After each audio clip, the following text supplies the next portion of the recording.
Estônoma, tu patros, caitu ruiu, caitu raguio e neumatos. Amém. Tudo bem, pessoal. Então, recomeçando o nosso curso, sejam bem-vindos. Eu acho que não entrou ninguém ainda aqui. Estamos às 9 horas em ponto. Vamos dar início hoje à nossa aula de grego.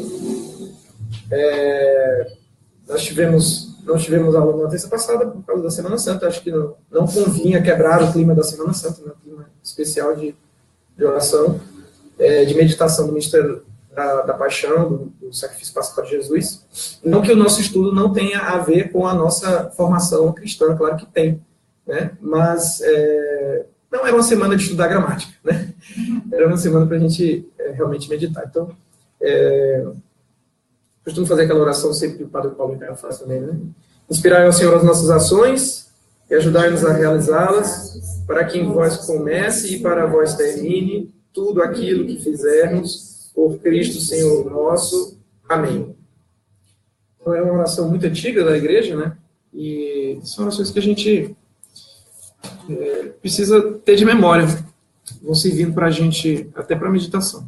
Então, hoje, pessoal, nós vamos estudar os verbos em grego.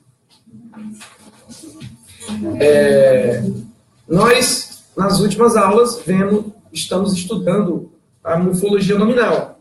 Mas tem uma aula aí que eu acho que é a aula 2 ou aula 3, em que eu faço toda uma abordagem, digamos assim, principiológica, uma abordagem geral da morfologia, e eu digo lá que são duas morfologias. Isso em toda a língua, né? Inclusive na língua portuguesa. Existe uma morfologia dos nomes e outra morfologia dos verbos.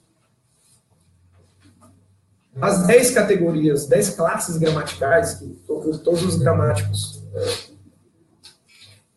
relacionam, né, arrolam, classificam, enfim, enumeram, 9 são nomes e uma é o verbo, né?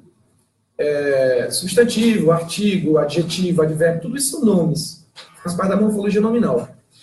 Cujos critérios de flexão não são os mesmos dos verbos. Ninguém diz assim, eu conjugo um substantivo. Não é assim? Diz, eu conjugo um verbo. Né? Então, nós conjugamos os verbos segundo quais critérios? Segundo os critérios de tempo, de modo, de pessoa, de número. Não é isso? Conjugue para mim o verbo cantar do presente do indicativo. Eu canto, tu cantas, ele canta. Nós cantamos, vós cantais, eles cantam. Agora conjugue para mim o verbo amar no presente do subjuntivo. Que eu ame, que tu ames, que ele ame, que nós amemos, que vós ameis, que eles amem.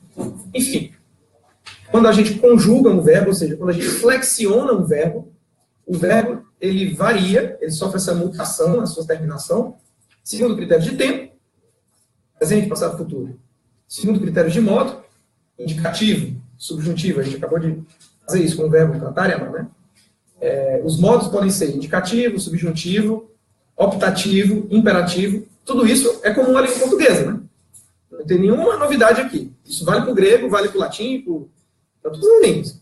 Por enquanto estamos fazendo aqui aula de revisão de língua portuguesa. Agora, tem um critério a mais no grego que nós não temos em português, ou melhor, nós temos o efeito dele, temos o fenômeno, mas não temos a categoria conceitual. Nós não temos esse conceito assim, sistematizado na gramática e tal. Mas um fenômeno aparece, já vou explicar. Então, vamos ver. Temos a flexão nominal, né?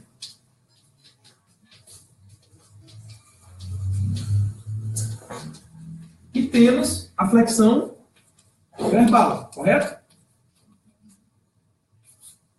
Verbal. Os critérios de flexão nominal nós já vimos.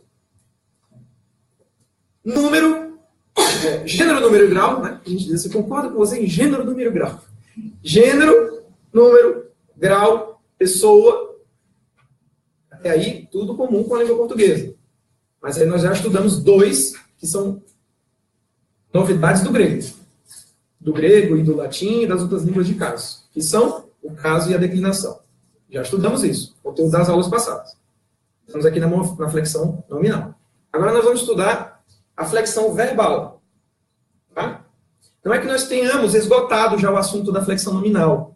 Veja que nós só trabalhamos até agora o caso nominativo. Ficou faltando dar para vocês o acusativo, os outros casos. Só que eu estou abrindo um parênteses aqui, nessa sequência, flexão nominal, porque senão a gente deixar para estudar verbo só depois, a gente não vai conseguir ler uma frase inteira. Então, a ideia é que vocês já conseguem decifrar letras, palavras, sílabas, palavras e frases, né? Você já consegue decifrar aqui, por exemplo, o nome do pai. Então, a ideia aqui é que vocês já possam decifrar o mais rápido possível frases inteiras. A gente já tem colocado algumas frases inteiras nas aulas. Frases da Bíblia, inclusive. Então, se a gente trabalhar toda a morfologia nominal e só depois for trabalhar a morfologia verbal, aí vai ficar difícil para a gente ler uma frase. Né? Então, vamos incluindo aos poucos já a morfologia verbal. Tá? Então, o assunto de hoje basicamente morfologia verbal, flexão verbal.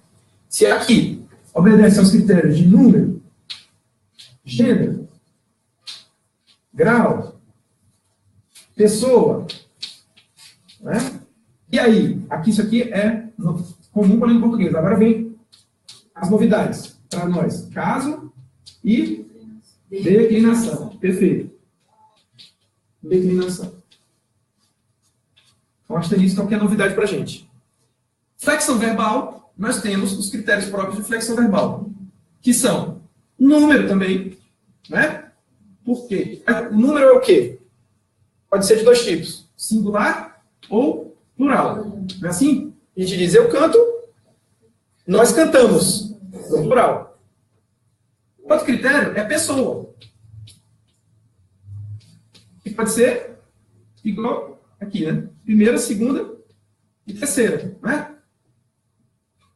Conjugue para mim o verbo estudar no futuro do presente na segunda pessoa do plural.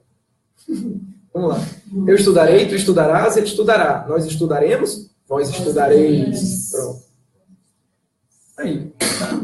Número, pessoa, tempo. Gênero não muda, né? No verbo, né? Se eu digo, o Lei canta, a Vera canta.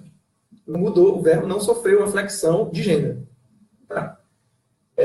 Tempo pode ser presente, passado, futuro. Muito simples, né? O modo, esse talvez a gente tenha que fazer um pouco mais de esforço da nossa memória escolar para lembrar o que é o modo. Né? Mas eu acabei de falar. O modo pode ser indicativo. Não. Não, o conceito de predicativo ele é um conceito sintático, né? É verdade. Você está falando. Não, o predicativo é uma das funções sintáticas. Uma das 11 funções sintáticas, você tem o predicativo do sujeito e o predicativo do objeto. A questão da morfologia, lembre-se. A gente tem repetido isso aqui. A gramática é dividida em 3 partes. Fonética, morfologia e sintática. Sintaxe, né? E nós estamos agora estudando a morfologia. Isso, que a gente acabou de falar. Indicativo, subjuntivo. Tá? Eu vou trabalhar só com esses dois. Existem mais. Tá? Deixa eu fazer mais forte aqui, porque não está dando para o pessoal chegar no carro. Mas no grego existem outros também. Também, igual na língua portuguesa. Só que eu vou ser radical e eu vou adotar uma linha dos gramáticos que reduzem tudo a 2. O modo pode ser 2. O indicativo e o subjuntivo. Só esses dois. Estou adotando uma linha radical. A propósito didáticos, inclusive, subjuntivo. Não vou explicar por que segundo essa escola de gramática só tem 2. Não vou me perder tempo com isso. Confie em mim. Ou então, enfim, recorra às gramáticas do Bechara, dos outros. O subjuntivo, lá em Portugal, ele tem um outro nome. Alguém sabe como é que ele é chamado em Portugal? Conjuntivo. gente vê, às vezes, conjuntivo. É, que você está lendo muita gramática lusitana. Conjuntivo. O que são esses dois modos, pessoal? Eu dei aqui exemplo, vocês sabem o que é isso. Vocês falam português fluentemente. Não há dificuldade. É uma questão de conceito gramatical, é uma questão de classificação. Se eu digo, eu canto, tu cantas, ele canta, nós cantamos, nós cantais, eles cantam. Isso é o presente do indicativo.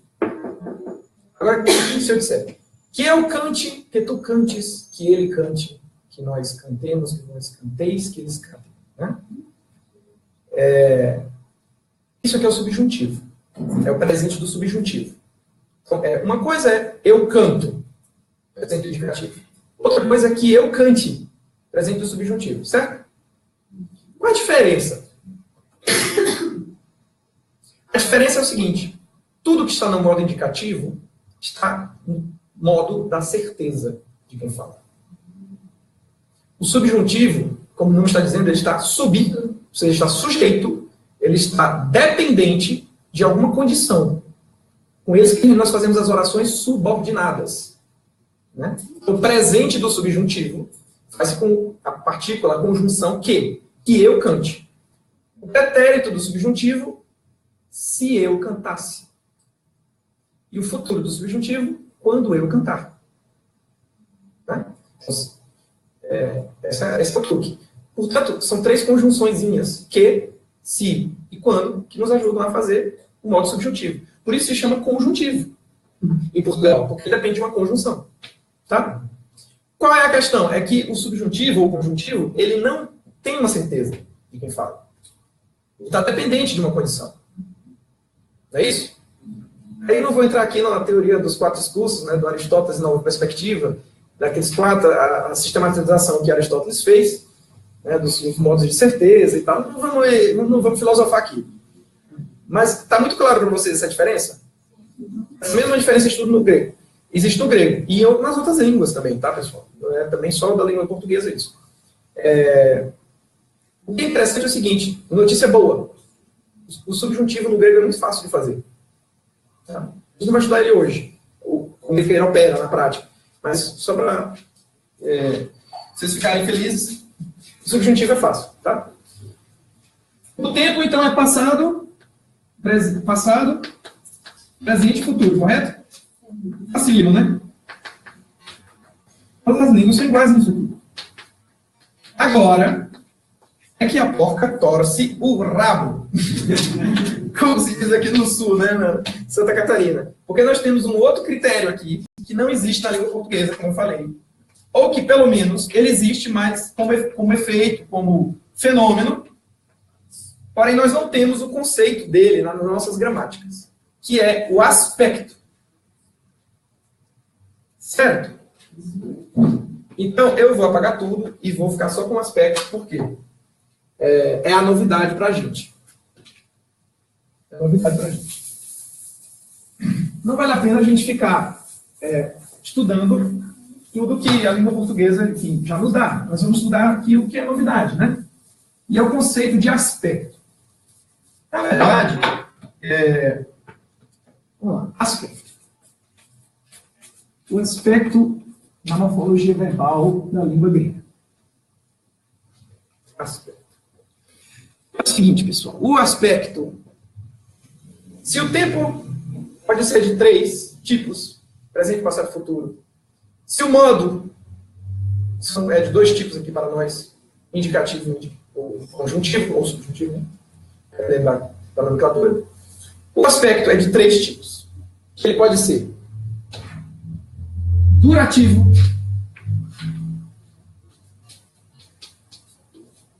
ele pode ser resultativo,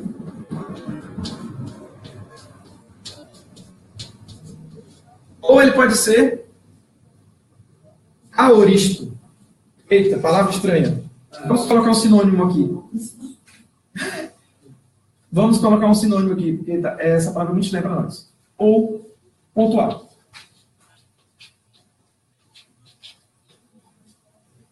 Pontual. Pontual transmite a ideia do que é o aoristo. Tem que fazer mais forte. Vamos lá, pessoal. Não é difícil isso aqui. Não é difícil. Isso aqui, a gente sente isso na língua. A gente não costuma pensar nisso. Está entendendo? Vocês falam português.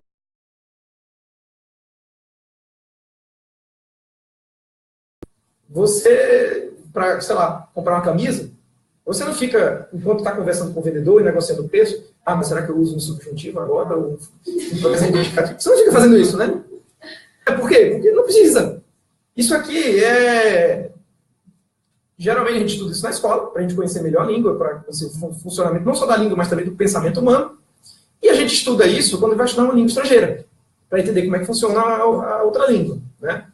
Então nós temos esse fenômeno que os gregos chamavam de aspecto na língua portuguesa, desculpa, na língua grega, na língua portuguesa, mas não temos, desculpa, é um cansaço, mas nós não temos essa categoria nas nossas gramáticas, mas vocês vão ver que o sentido do que é o aspecto é reconhecível, tanto que assim, eu vou dar exemplos em português.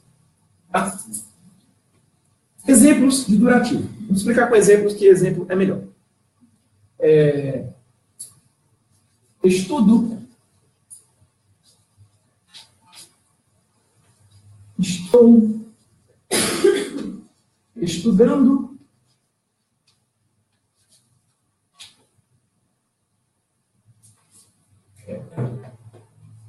Estudava.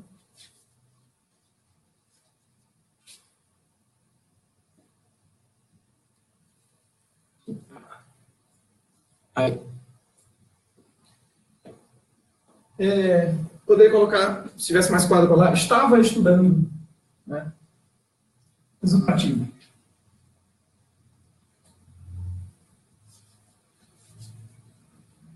Está escrito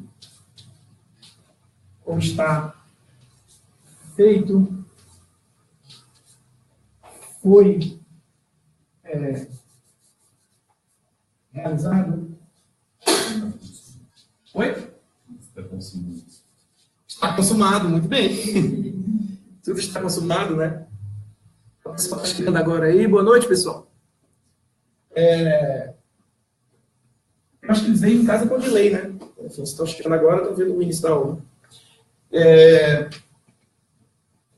E aqui, aurístico ou pontual.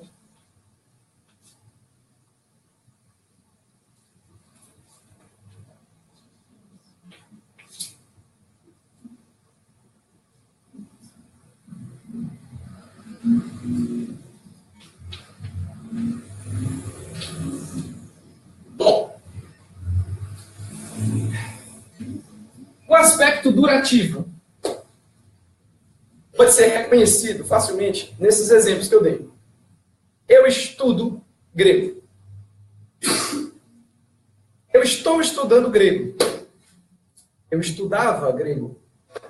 Ou eu estava estudando grego. Enfim, são todos exemplos. Vejam que são tempos diferentes. Eu estudo presente. Eu estudava passado. Mas é o mesmo aspecto. Como, aliás, é o mesmo modo, né? Tudo no indicativo. Ou seja, eu tenho tempos diferentes. Podia, inclusive, colocar pessoas diferentes e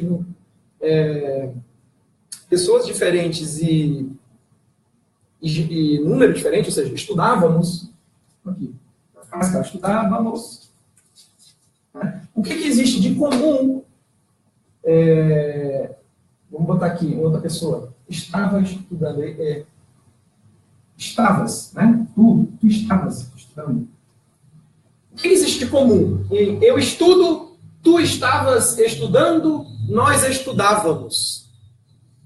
Ó, aqui é eu, aqui é tu e lá é nós. Então não é a pessoa. Eu estudo, nós estudávamos. Uma está no singular, a outra está no plural. Né? Então não é uma questão também de número. Também não é de modo. Está tudo no modo indicativo. O que há de comum aqui? A duração da ação. Perfeito. É uma ação que se prolonga no tempo. Não é o tempo. Por quê? Essa está no presente, aquela está no passado. Entende? É a duração da ação. É a quantidade de ação. Então, você que é físico, né? Quantidade de movimento, né? É a quantidade de ação, é a quantidade de tempo. É uma ação que dura, que se prolonga. Certo? Olha o contraste com o auristo, ou pontual. Fiz. Fi. É um ponto. Falei. Disse. É totalmente diferente de eu fiz pro...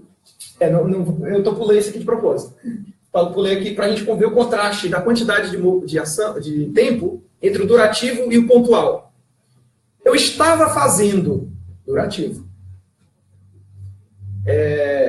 Eu fazia durativo. Tu estavas fazendo durativo. Né? Ele fez pontual. Quer dizer, no pontual, é quase como que se a noção de tempo se enxugasse ao mínimo possível para que fosse destacado apenas a ação. Entende? O ato. A noção de tempo é como que ela se reduz ao mínimo possível. Claro que não é possível extinguir o tempo da ação, porque senão seria uma ação inexistente. Né? É claro que tudo que existe é no tempo. Oi? Seria dar mais ênfase no efeito? Eu não gosto dessa definição porque essa definição é perfeita para o resultativo. Olha o resultativo. Está escrito. Resultado. É o efeito. O que interessa para mim é o fato dele estar feito. É o efeito. Né? Algo que... como é que... Pilatos, né? Já para usar... Você usa o exemplo, tudo está consumado, né? Pilatos diz, quando os fariseus vão reclamar a placa, né? Os dizeres de Jesus, não diga que ele era o rei dos judeus, mas que ele queria dizer que ele era o rei dos judeus. Aí Pilatos diz, não vou mudar não. O que está escrito, está escrito. Resultativo. Está escrito.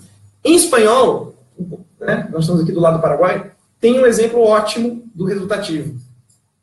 Diz assim, llevo leídas 40 páginas del Quijote. No português a gente não diz isso, trago lidas. Ou seja, a sentido é que já li. Né? Já li 40 páginas, mas li é um aspecto pontual. O auristo, os gramáticos chamam. Trago lidas, ou seja... Seria o resultativo? O resultativo, quer dizer...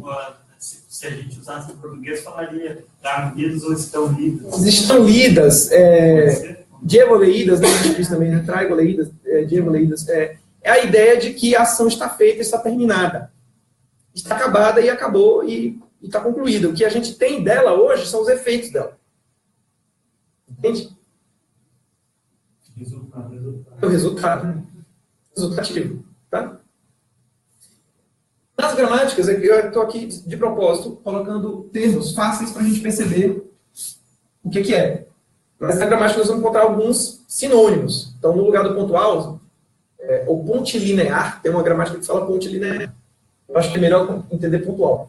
Também chamado de aoristo. O termo comum que vocês vão encontrar em qualquer gramática é o aoristo. O resultativo, vocês vão encontrar com o nome de perfeito. Tá? Perfeito. O perfectum. Tá? E o durativo é durativo mesmo. Durativo é esse nome mais comum, que vocês vão encontrar nas gramáticas. Olha só. Aoristo.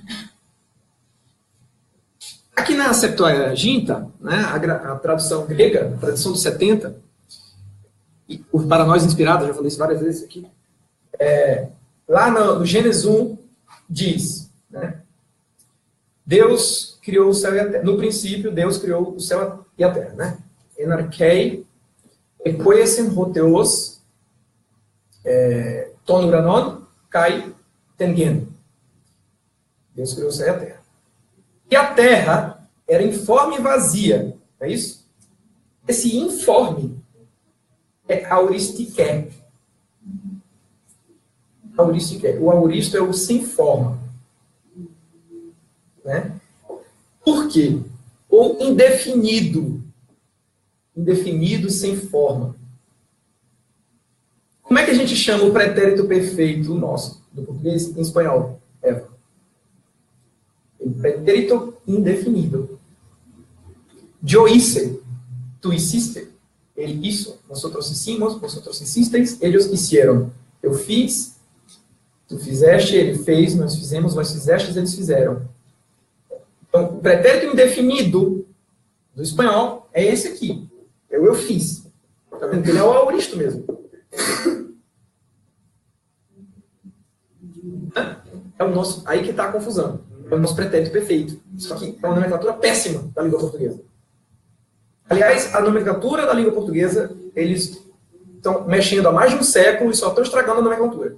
Porque a gente perde qualquer critério de comparação com as outras línguas. Por exemplo, em todas as línguas existe o condicional. Né? Eu faria, tu farias, ele faria, nós faríamos. No francês é conditionnel, no espanhol é condicional. Só em português inventaram na década de 50 o futuro do pretérito. Mudaram o nome do condicional para futuro do pretérito. Sempre se chamou condicional. As mentes iluminadas resolveram mudar para futuro do pretérito. Agora é o seguinte, como é que uma coisa é futuro do pretérito? Como é que é futuro do passado? Eu ia perguntar se sempre foi assim. Isso não existe. Não tem nome. Futuro do pretérito serve para qualquer gramática. Mas enfim, Napoleão Mendes de Almeida descasca, né? Napoleão Mendes de Almeida disse, olha, é por isso que as crianças... Isso é para facilitar. Esse aí. Não, não tô não. O Napoleão Mendes de Almeida disse o seguinte, vocês estão querendo facilitar, é para as crianças aprenderem mais rápido, vocês estão mudando a nomenclatura, é para isso? Olha, não vai funcionar não, viu? A criança vai aprender mais gramática, estudando mais gramática. Então, você assim, bota 10 horas de gramática por dia, a criança vai aprender mais. Agora vocês estão reduzindo o tempo de estudo. E estão querendo mudar o nome só para confundir. Então, a gente estuda espanhol, francês, qualquer outra língua, é o condicional. Aí, no Brasil, quer dizer, no Brasil não, em Portugal também, acho que mudaram lá. Agora não me lembro. No Brasil, com certeza, foi na década de 50. Enfim, não vamos aqui devagar e perder o nosso foco. Tá claro isso aqui, pessoal? Tá claro, né? Acho que hoje ficou claro, né? A Vera, o pessoal que estava na turma de sábado, hoje ficou mais claro. Não importa o tempo, não importa o modo, não importa a pessoa e não importa o número. Eu posso dar exemplos de pessoas, números, tempos e modos diferentes, como aqui, ó, presente, lá, passado. O que importa aqui é a quantidade de tempo, como disse o Yuji. Aqui tem um tempo que se prolonga, durativo. Ação dura. Eu estava estudando uma coisa que... Eu estudo grego. Você assim, então estuda há muitos anos, né? Duração e ação. Veja que a noção de estudo, eu estudo grego. Não é a noção que eu estou estudando agora, apenas. Eu estudo há 8 anos. Não é uma noção que se prolonga no tempo. Né? Mesmo a noção de estou estudando agora, essa se prolonga. Né? Que contrasta totalmente com a noção pontual. Que só importa aqui o ato. A quantidade de tempo envolvida quase que desaparece. Fica o mínimo possível, só para você entender do que ele está falando. Eu fiz. Quanto tempo gastou? Não sei. Foi feito. Agora, foi feito aqui, é outra noção. O resultado. Tá? O resultado aqui importa para a gente. O escrito. Foi escrito, a Bíblia foi escrita, né, há mais de 2000 anos. Quer dizer, mas não. O Novo Testamento há cerca de 2000 anos. O que importa para a gente é que está escrito e que a ação foi no passado, já se encerrou, já se perfez, já está perfeita, já está acabada, consumada, mas os efeitos se prolongam para a gente. Perfeito? Tranquilo? Hoje está mais claro, né? Então, maravilha! Glória a Deus, consegui explicar isso que eu não tinha conseguido no sábado para outra turma. Nós ficamos aqui batendo cabeça, dando exemplos e tudo isso. Eu vou pensar num exemplo melhor para ilustrar para vocês, pessoal. Eu fiquei devendo para outra turma. Bom, então hoje nós vamos aqui ter um gostinho dos verbos gregos, né? No original, né? Vamos colocar aqui alguns verbos bem interessantes. O que eu quero que vocês, que estão na apostila, e que vocês saibam já hoje, é saber conjugar um verbo em grego no presente do indicativo. Ou pelo menos a maioria dos verbos que seguem esse padrão aqui. Tá? Existem exceções. Essa é uma notícia, mas toda língua tem exceção, então não vamos nos apoquentar por causa disso. Tá? Vamos aqui pegar um verbo aqui, bem legal.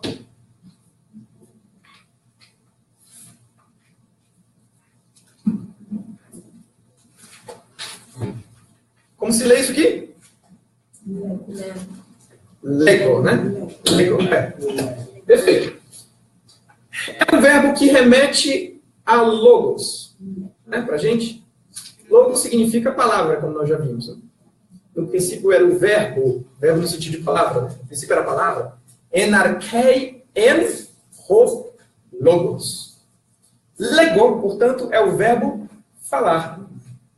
Uma particularidade da língua grega, apenas uma curiosidade que vai nos acompanhar até o fim do nosso curso. Mas no grego a gente não diz, a gente não pronuncia os verbos no infinitivo. Né? Esse é um dos modos, né? O infinitivo. Por exemplo, o verbo falar. No grego a gente diz assim, conjuga para mim o verbo eu falo. Tá? Conjuga para mim o verbo eu amo, o verbo eu aprendo, o verbo eu ensino. Eles não dizem o verbo ensinar. Existe essa forma, existe o infinitivo em grego. Mas eles não, quando a gente fala em estudar um verbo, a gente estuda a primeira pessoa do singular. Tá? Isso facilita, inclusive. Mais fácil para a gente. Então, aqui nós temos a segunda do singular. A terceira do singular.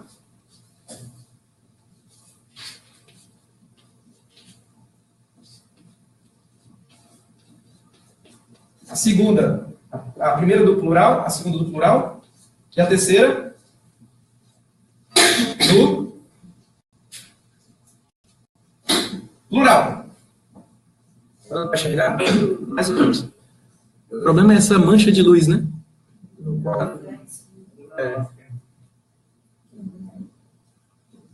Pessoal que tem apostila ainda, escreva para a nossa equipe, deixe uma mensagem aqui no Face, ou escreva para o e-mail centroculturalhsv@gmail.com para receber a apostila. Eu vou usar mais para frente também. Bom, reparem que isso aqui eu falo, tu falas, ele fala, nós falamos, nós falais, ele fala, correto? Então nós temos uma estrutura aqui que se repete, correto? E outra que não se repete, que é uma terminação que muda, correto? Como é que nós chamamos isso aqui mesmo em português? Essa estrutura do verbo que se conserva, do começo ao fim. Raiz ou radical. Exatamente. A mesma coisa nós temos em grego. Tá? Nós temos um radical comum e temos uma terminação que o nome técnico dela é desinência. O nome mais técnico ainda é desinência número pessoal. Por quê? Porque ela explicita para a gente o número, se é singular ou plural, né? E a pessoa, se é primeira, segunda ou terceira. Uma desinência número pessoal. É aquilo que se cola no radical do verbo. Correto? Essas desinências aqui, pessoal, elas vão nos acompanhar no presente. Tem que escrever aqui.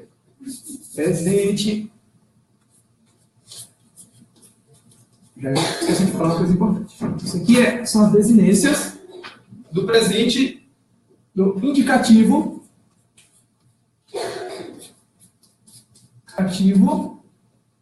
da voz ativa, pessoal. Eu esqueci de falar uma coisa lá nos critérios gerais de flexão. É que, deixa eu colocar aqui. Em português nós temos a voz ativa e a passiva, não é? Ouviram falar lembram de agente da passiva? Não é assim? Voz ativa, eu estudo grego. Voz passiva. A língua grega é estudada por muitos.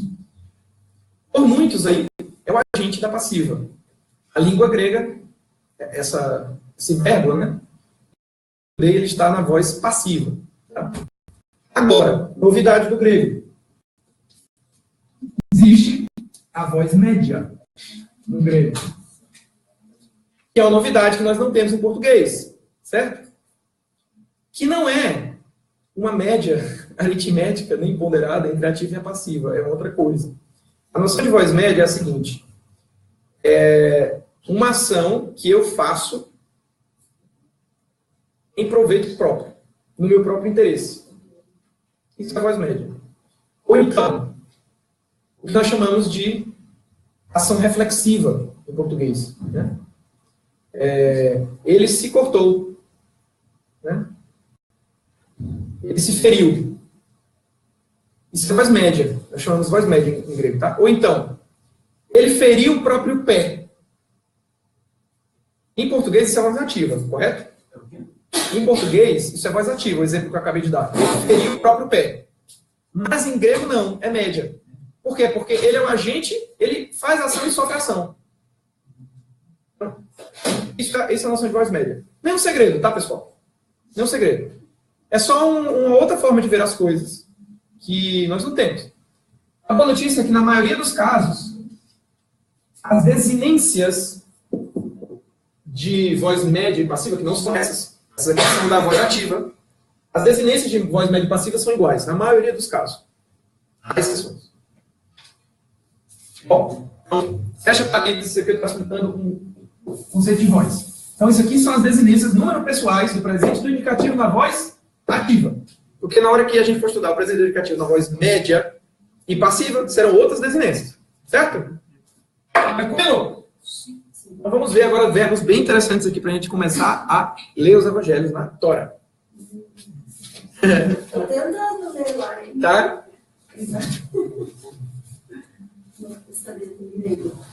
Maravilha.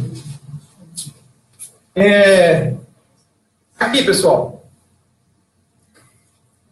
Vamos tentar decifrar isso aqui. Isso aqui é um Y? Não, ninguém cai mais nessa, né? Isso aqui já tá... Bom, como é que ele é isso aqui, então? Direto? Grafo. Vocês estão ótimos. Muito bem. Isso lembra alguma coisa em português? Grafia. Portanto, escrita. Portanto, se é um verbo relacionado à escrita, é o verbo escrever. Perfeito. Que a gente não diz o verbo escrever em grego, a gente diz o verbo eu escrevo. Então, é o verbo grafo. Esse ômega aqui está indicando para a gente a primeira pessoa do singular. Agora, vocês vão, para mim, cantar para mim como é que fica o verbo grafo nas outras pessoas, baseado no modelo, que é facílimo. Grafeis. Grafeis. Grafei.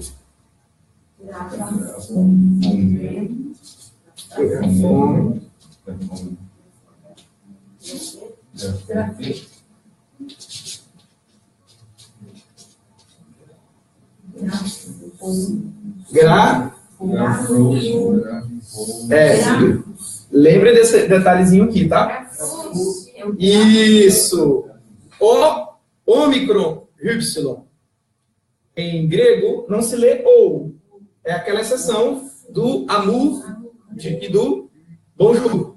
Tá? Então é lego sim. E aqui é grafo sim. Tá? Perfeito. Agora, não for mais me dar o trabalho de escrever aqui no quadro todas as desinências. Vocês vão cantar, nós vamos aqui fazer de cabeça. Só vou colocar aqui alguns verbos bem legais aqui pra gente. Selecionei aqui alguns verbos importantes.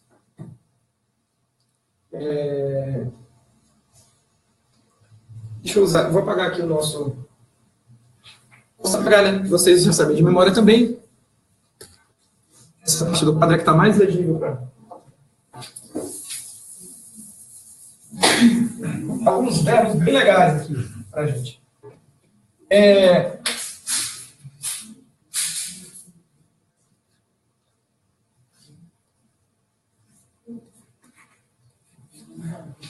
Como se lê isso? Botei um maiúsculo aí de propósito, só para vocês ficarem espertos.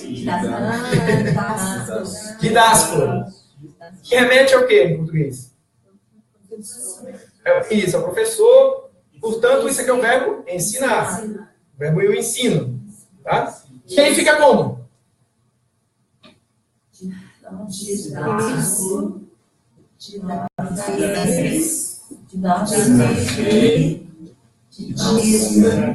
Didascomen, didasquete, didascusim.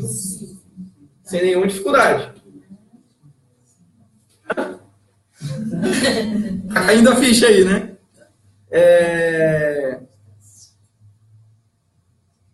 Você podia passar vários verbos pra gente fazer em casa. Sim, eu acho que eu já coloquei isso na apostila. Sim, eu Aqui, outra maiúscula aqui para vocês ficarem espertos. Opa,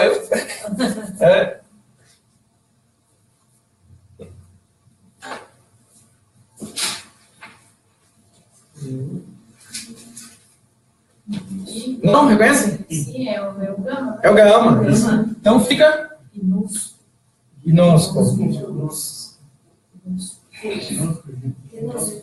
Do nosso conhecimento de teologia, de filosofia, gnosticismo, isso. Gnose, exato. Que vai dar para a gente o verbo conhecer.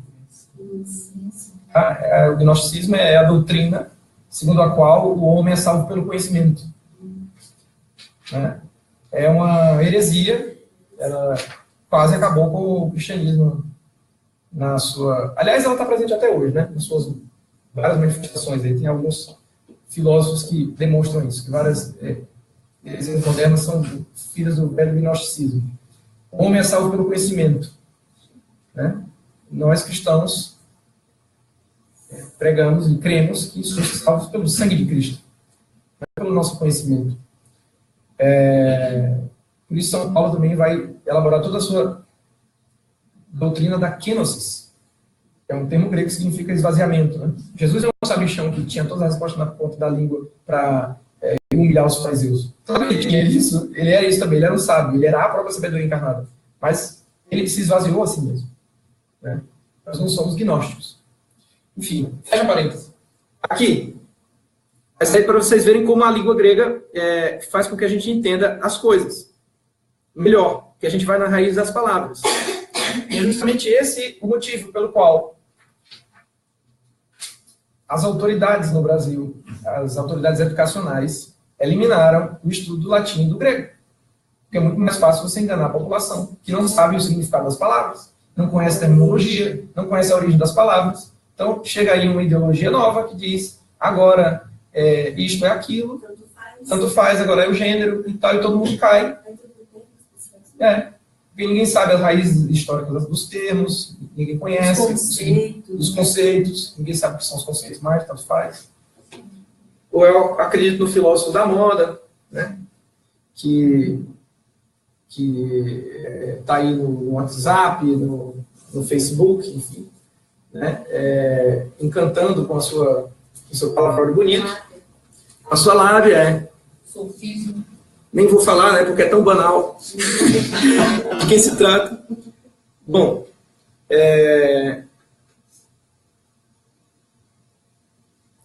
olha um verbo legal aqui pra gente. Mais um maiúsculo aqui.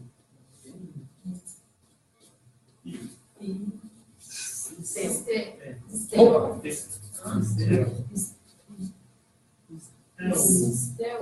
Pisteuo. É o verbo, a palavra que ainda não é conhecida no nosso vocabulário, talvez. A palavra pistis significa fé. Pistis, tá? Portanto, o verbo pisteuo é o verbo fé. Isso. Crer. Um verbo muito bonito. Bom, vamos fazendo aqui então, né? Como fica? Pisteuo. Pisteueis. Pisteuei. Pisteuomem. Pisteuomem, Pisteuete. Pisteusim. Pisteusim. Tá? Fé. Pistis é fé. Fé, pistis, a fé.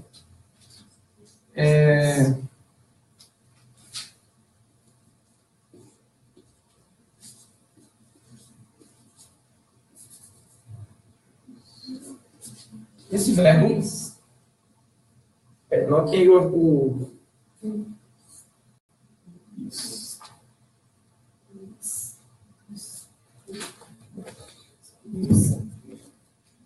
isso. Notem o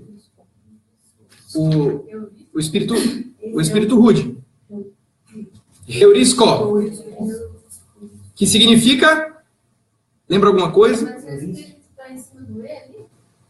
Não, é que, lembra quando for de tombo, o espírito vai na segunda. Mas essa é uma mera convenção, isso aí não é muito importante pra gente. A palavra eureka. Quando Arquimedes, simplesmente era grego com esse nome, né? Inclusive é um nome de quê? Com terminação em eta sigma, da primeira declinação, né? Você essa lá na outra. Então, é o verbo descobrir, tá? Achar. Se vocês pesquisarem no dicionário de língua portuguesa, vocês vão encontrar a palavra heurística, com H. Inclusive é uma técnica de interpretação jurídica, né? Você descobriu o que está dentro da norma. Então. Vendo aqui, heurisco. Então fica heurisco, heurisques,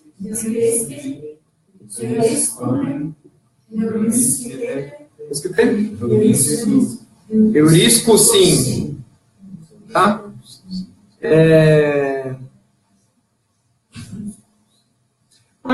Olha só que coisa curiosa. Isso aqui é bom para a gente entender um pouco como é que funciona a língua grega. Esse exemplo.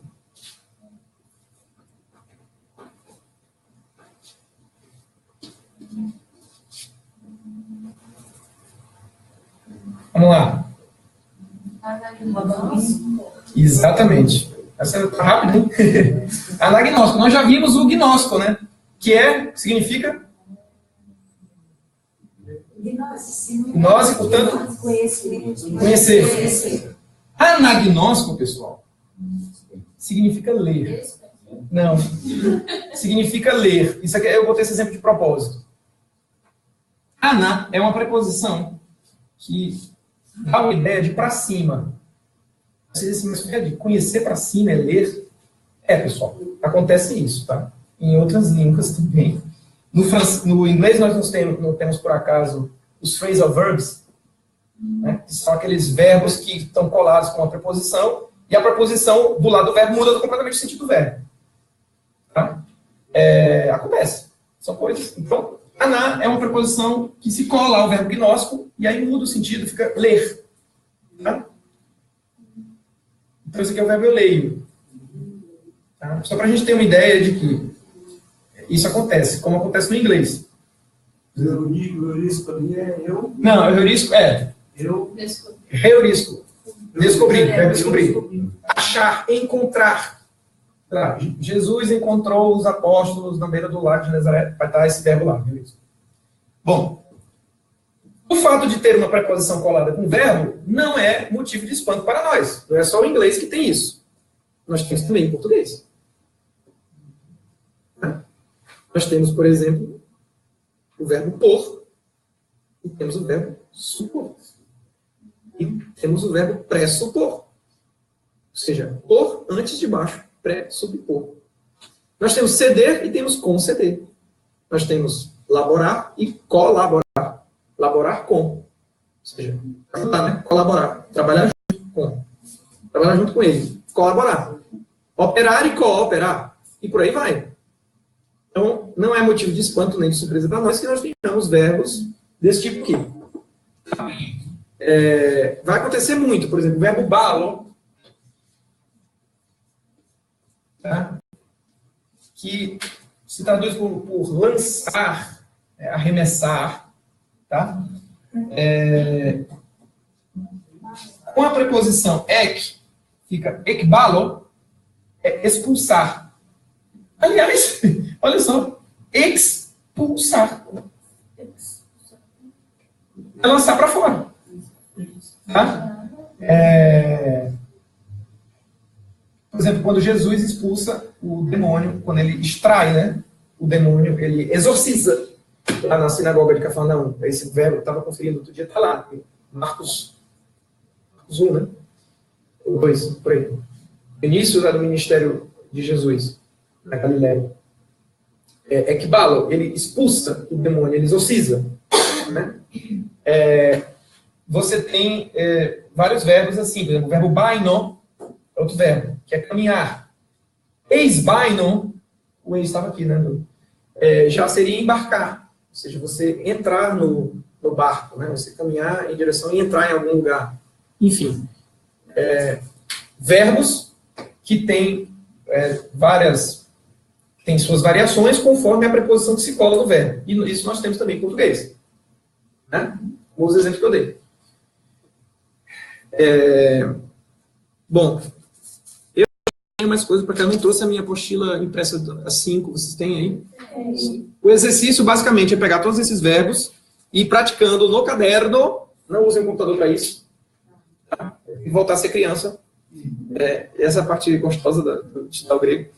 E você, ou de qualquer outra língua estrangeira, de você praticar no caderno com caneta ou lápis várias vezes, tá? Repetir até cansar as pessoas que moram na sua casa. Grafo, grafes, grafei, grafomen, grafete, grafo-sim. E por aí vai. Tá? Fazer isso à exaustão, com todos os verbos. Ah, esse verbo maravilhoso aqui, ó. Esqueci, nós vamos usar muito.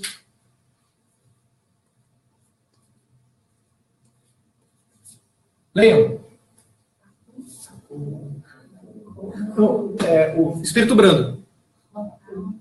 Não, é espírito brando. Acuo.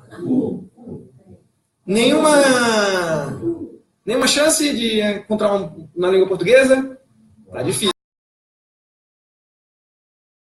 Não é acuado. Mas tem a ver com acústica. É o verbo ouvir, escutar. Tá?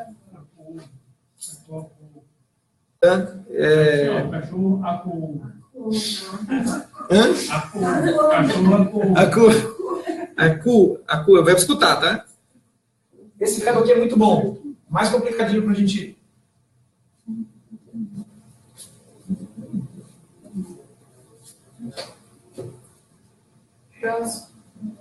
Proskuno, né?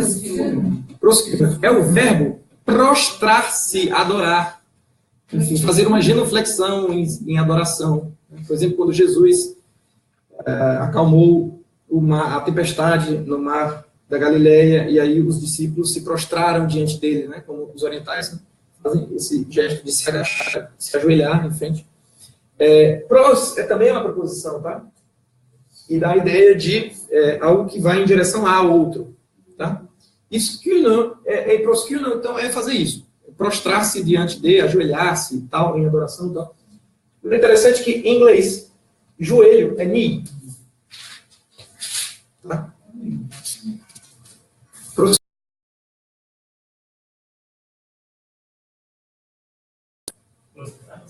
Bom, então, o sentido da aula de hoje é isso. Vocês fazerem mais um verbo. Aí. Opa. Isso. Miso. Me dá alguma ideia aí? Misoginia, misantropo. Ou misantropo. Odiar. Aquele que odiar a sua vida neste mundo, né, ganhará a vida eterna. Então, é isso. Vocês praticarem a exaustão esses verbos que nós estamos dando aí, mas que estão na apostila, no presente indicativo da voz ativa, ou seja, com essas desinências número pessoais. Tá? Repitam isso. Isso vai ajudar muito. Você estou com a sensação de que eu estou esquecendo, está faltando ainda 5 minutos de aula, eu estou esquecendo de falar alguma coisa. Nenhuma dessas tem exceção. Vamos ver. Nenhuma dessas tem Esses exemplos que eu dei não tem exceção. De propósito, são exemplos fáceis para a gente que está começando, porque existem exceções, já respondendo. Existe uma coisa chamada verbo contrato. São verbos que eles não seguem esse padrão aqui por causa da raiz deles. Aí são os verbos contratos em alfa, em eta e em ômega. Aí, na verdade, é assim, eles seguem, só que como vai ter um choque vocálico, eles vão se transformar. Então, o resultado final não vai ser esse. A gente, entendeu? Então, eu estou deixando para estudá-los depois. Mas basicamente eles seguiriam esse padrão, se não fosse esse acidente de percurso aí na vida deles. Deixa eu ver. Deixa eu só dar um verbo aqui para vocês. Muito importante.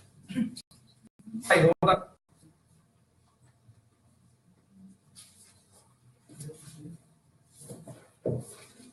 Esse aqui que eu acabei de escrever.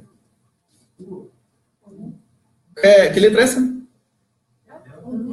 é do Léo. Eu vou ter de propósito. Isso, é o lambda maiúsculo. Tá? You. Esse verbo é o verbo desatar, desligar, desamarrar. Tá? Eu sempre confundo esse porque tem horas que eu não consigo identificar se é U que vai falar. Então, quando ele está junto com o ômicron é U. Mas quando ele está sozinho é U. Ele está puro, tá sozinho, tá aí, tá? No seu estado puro, sozinho. Só quando vai com o ômicron. Isso porque se ele junta com alfa, por exemplo, dá ao.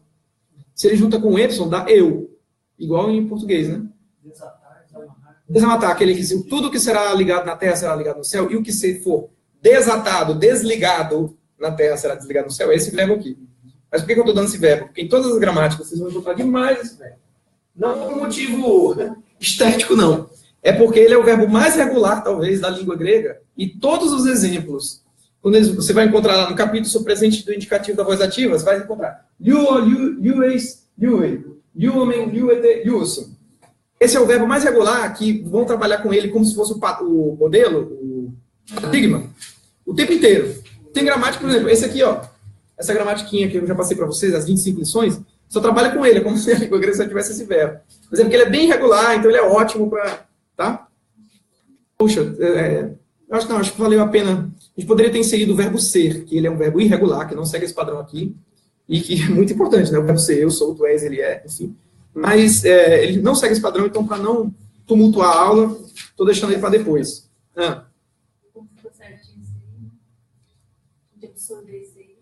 Fica exatamente. Vamos fazer aqui nesses minutos finais, então. Está faltando aqui 5 minutinhos para a gente ler aqui alguma coisa. Eu fico aqui a semana inteira procurando versículos do Evangelho fáceis para que a gente trabalhe já aqui na aula.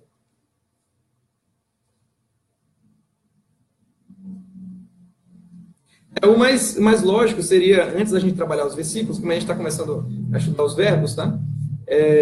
A gente trabalhar algumas palavras. Posso apagar aqui, né?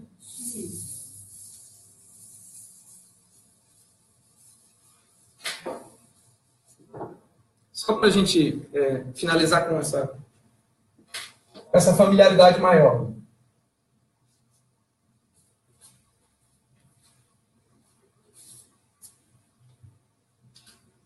Leiam. Isso. Vai ser fácil, né?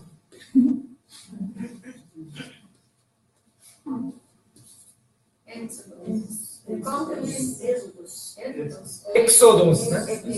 Sim.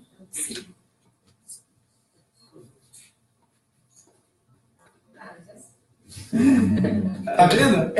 Vocês estão craque.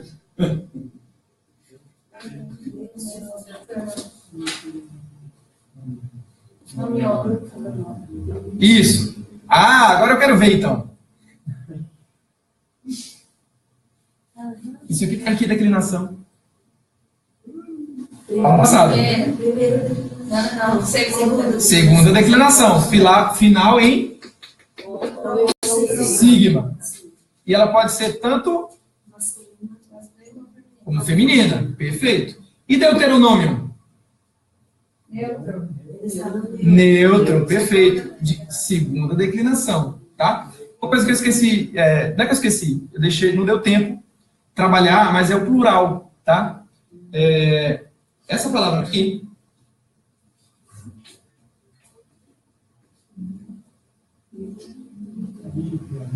é o quê? Livro, tá? E ela tá em que declinação? Segunda, neutro de segunda declinação. O plural, quando você tem essa terminação on, neutra, de segunda, plural é Bíblia. Tá? Aqui no singular é o Bíblio e aqui é a Bíblia. Por isso que a Bíblia é um conjunto de livros. Agora, olha que coisa curiosa. Não, não mudou.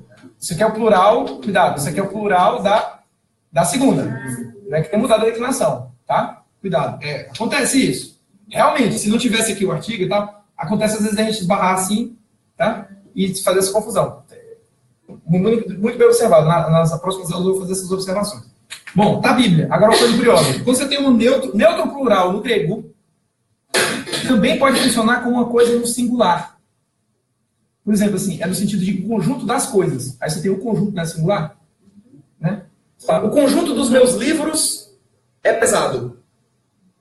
Eu estou fazendo a concordância com o conjunto. Portanto, está no singular, correto? Quando eu uso neutro plural, em grego, serve como singular. Isso é muito curioso, porque a Bíblia, ao mesmo tempo, é um conjunto de... são vários livros, mas é um só. Tem uma unidade, não. Então, não existe a palavra melhor para chamar a Sagrada Escritura do que Bíblia, realmente. Porque, ao mesmo tempo, são vários livros, mas tem uma unidade. Né? Bom, vamos ficar por aqui. Tá? Vamos fazer a nossa oração final. Ave Maria, eu passei para vocês no grupo do WhatsApp. Pessoal aí que deseja fazer parte do nosso grupo do WhatsApp para compartilhar material, deixem aí, por favor, o seu contato aqui no chat ou escrevam para a nossa equipe.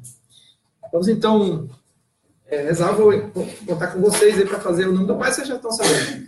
Ave Maria, vamos aprendendo aos poucos, porque tem muitas estruturas gramaticais que ainda são desconhecidas para a gente. Eis to onoma tu patros, kai tu ruiu, kai tu ragio, pneumatos. Caire Maria, que caritomene, o Kyrios metassu, eu logemenesu, engiunai que sim, caio logemenos, o carpos, tesco iliasu, o Jesus. Hagia Maria, Theotoke, presbeve hyper hemon, ton hamartolon, nun kai enterrora tutanato remon. Esto onoma tu patros, kai tu ruiu, kai tu ragio, pneumatos. Amém. Provavelmente era assim que rezava São Basílio Magno, Santo Atanásio, São Gregório de Nícia. Aqui, porque você... Hagia Maria. Sim. Tá. Meter tuteu, tá aí?